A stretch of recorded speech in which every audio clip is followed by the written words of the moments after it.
our next technique is one that is not officially used as a separate striking technique in the WTSTA.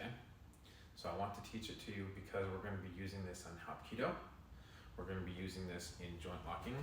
We're going to be using this in manipulation, striking, blocking, and redirection of techniques. But it doesn't have a name that we're going to associate in Korean. I just want you to understand how you can use this part of the body to strike and block and redirect and manipulate techniques.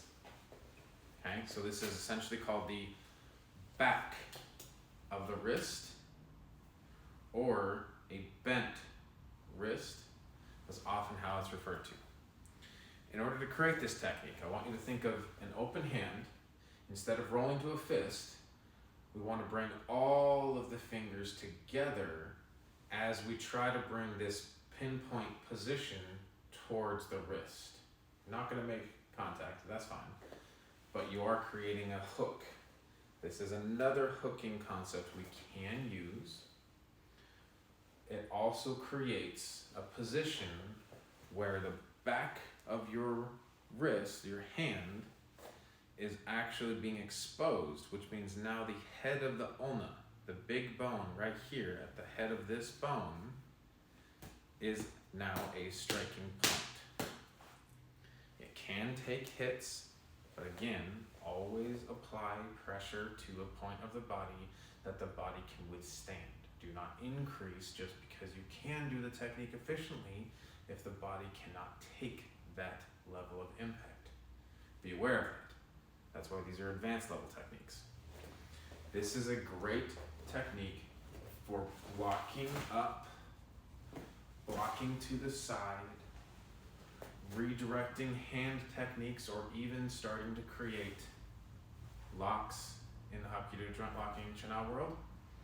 It also can be used underneath the chin, to the side of the head, to the neck. That's what this technique is for.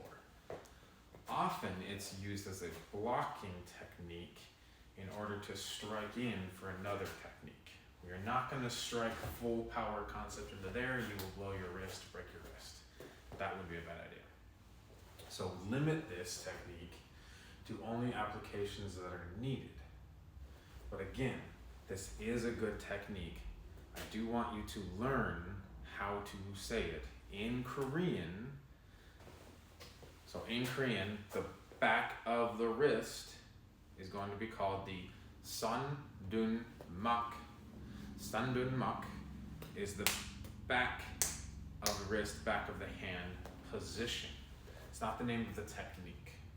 So we're not going to throw out this very often because it's not a named technique in the WTSDA. We want to stick with the named techniques officially in the World Tongue Soil Association in order to stick with that. Outside of that, let's just use the techniques as needed.